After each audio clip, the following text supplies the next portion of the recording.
बिहार में बेरोजगारी है और इसके कारण बड़ी संख्या में युवा दूसरे राज्यों में नौकरी के लिए पलायन करते हैं।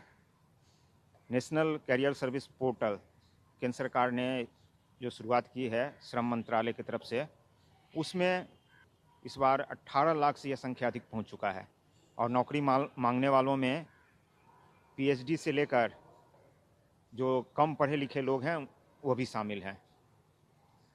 आईटीआई, डिप्लोमा सारे लोग हैं। विशेषज्ञ भी कहते हैं कि बिहार में बेरोजगारी बड़ी समस्या है और सरकार को बड़े पैमाने पर रोजगार उपलब्ध कराना होगा, नौकरी देना होगा, तभी जाके स्थिति सुधरे।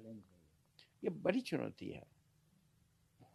पिछले आम चुनाव में ये बड़ा मुद्दा बनकर उभरा है। दुनिया के अन्य देशों में ये बड़ा मुद्दा है, क्योंकि यह बेरोजगारी उस सेगमेंट में है, खासकर जो मिडिल क्लास के लोग हैं, जो पढ़े लिखे हैं, जो युवा हैं। स्वाभाविक है कि उनका असंतोष सामाजिक असंतोष के रूप में जब तब्दील होता है तो राजनीतिक उथल पुथल तक होती है। यह स्थिति अच्छी नहीं है किसी के लिए, समाज के लिए, सत्ताधारियों के लिए, और मैं समझता हूँ मानवता के लिए भी। रोजगार तो मिलना चाहिए ना। हमारी शिक्षण संस्थाएं क्वालिटी एजुकेशन नहीं दे पा रही हैं। कुछ अपवाद छोड़ दीजिए, और ये अपवाद मुख्य रूप से निजी क्षेत्र में और कुछ सार्वजनिक क्षेत्र की संस्थाओं को अलग कर दीजिए, तो शिक्षा व्यवस्था में क्वालिटी शिक्षा देने की क्षमता ही नहीं रही। तो इसमें तो सुधार लाने की जरूरत होगी, लेकिन ये केवल स्किल की कमी के कारण नहीं हो रहा है।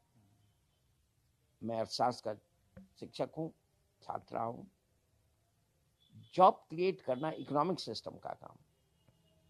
शिक्षा और ट्रेनिंग का महत्व सिर्फ इतना है कि जो जॉब पैदा हो रहे हैं उसके अनुसार क्षमता का विकसित करना। हम दोनों में फेल हैं, लेकिन मुख्य समस्या जो हमारी आर्थिक व्यवस्था वो जॉब क्रिएट नहीं कर रही है। विकास होने के बावजूद भी जॉब नहीं हो रहा है।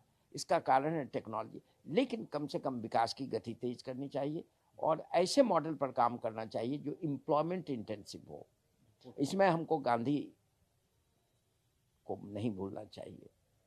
उनके पास वो नॉलेज नहीं है, तो उसके बेस में हम लोगों को जाने की ज़रूरत है। अगर उसके बेस में जाते हैं तो स्पष्ट होता है कि जो हम क्वालिटी एजुकेशन जो प्रोवाइड कर रहे हैं लोगों को, वो क्वालिटी एजुकेशन खास करके सरकारी क्षेत्र, जो सरकारी स्कूलें हैं, सरकारी कॉलेज हैं, सरकारी यूनिवर्सिटीज़ हैं, वहाँ पे व्यवस्था को चुस्त और दुरुस्त किए जाने की ज़रूरत है।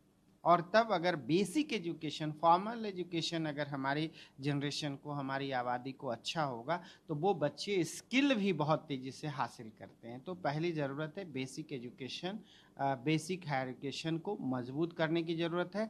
और उसके साथ साथ पैरेलल जो आईटीआई चल रहा है या स्किल बेस्ड सेंटर चल रहे हैं, उसे ठीक से निगरानी में लेकर के मॉनिटरिंग करने की ज़रूरत है कि वो एक अच्छा प्रोडक्ट जो है जो प्रोड्यूस करें।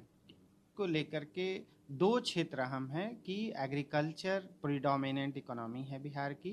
सबसे ज़्यादा ज़रूरत है बिहार के इंफ्रास्ट्रक्चर को और उन्हें जो एमएसपी प्राइसेस मिलें, एग्रीकल्चर को दुरुस्त करें। और दूसरी तरफ जो है माइक्रो एंटरप्राइजेस, इंडस्ट्रियल क्षेत्र में खास करके छोटे छोटे माइक्रो एंटरप्राइजेस पे कई स्टडी प्लान करने की ज़रूरत है। 2015 में नेशनल कैरियर सर्विस पोर्टल की शुरुआत हुई थी और तब से लगातार उसमें बिहार के बेरोजगार भी नौकरी के लिए डिमांड कर रहे हैं। 2023 में 16 लाख के करीब यह आंकड़ा था और इस साल 18 लाख से अधिक हो चुका है।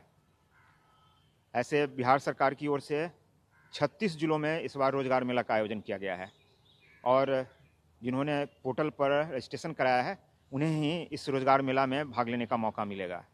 ऐसे सरकार के स्तर पर भी 10 लाख से अधिक नौकरी एक साल के अंदर जो देने का वादा है उसे पूरा करने की बात कही गई है।